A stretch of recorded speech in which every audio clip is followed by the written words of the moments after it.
Okay, in this section, we're going to be taking a look at our classified cards and what we can do in the review section. So these are our cards here. I've got my Latios from Surging Sparks, and these are all the details we can have a look at.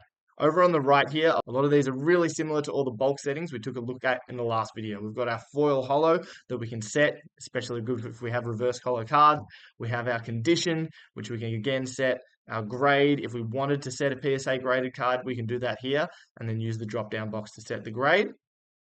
We're going to leave that as raw for now.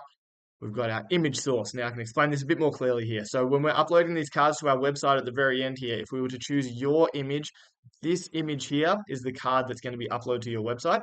If you choose stock image, this image here is going to be the card that's uploaded to your website. So this is just personal preference and whatever you want for your particular store.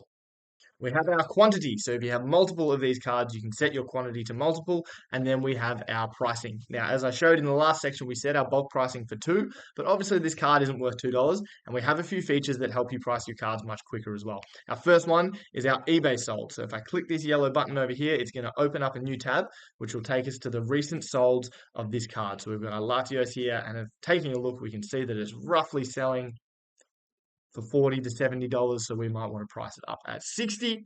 If we're not sure with that, we can also use our price charting button, which brings up pricecharting.com. And this also has a recommended price.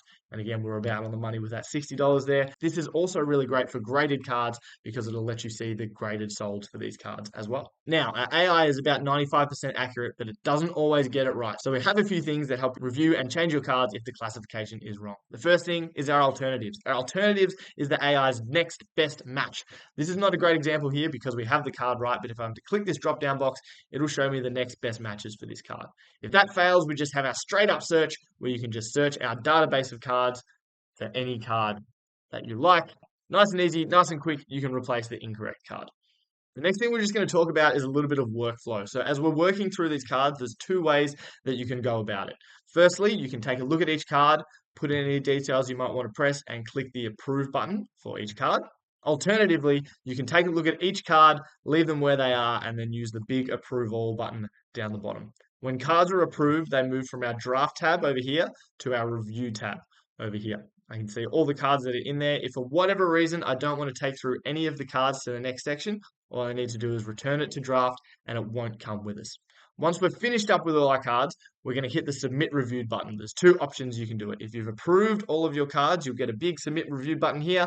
Otherwise, if you look in your review tab, there's always going to be a submit review button over there. The last thing I want to talk about quickly is a couple of game-specific features that we have. So our first one is for One Piece cards. Now, One Piece cards have similar cards between Japanese and English. So if for whatever reason you wanted to change from the Japanese to English version, all you need to do is press this button down here. The other thing is for Yu-Gi-Oh cards. Now, Yu-Gi-Oh cards, as you probably know, share the same artwork across multiple sets. So if we haven't got the right set, you can use this one here to select which set your card is from. And also, if it's got the wrong image variant, you can also change that down here. Time Wizard only has one. Now that we're happy with everything, we're going to hit submit review and we're going to move on to adjusting the settings for our shops.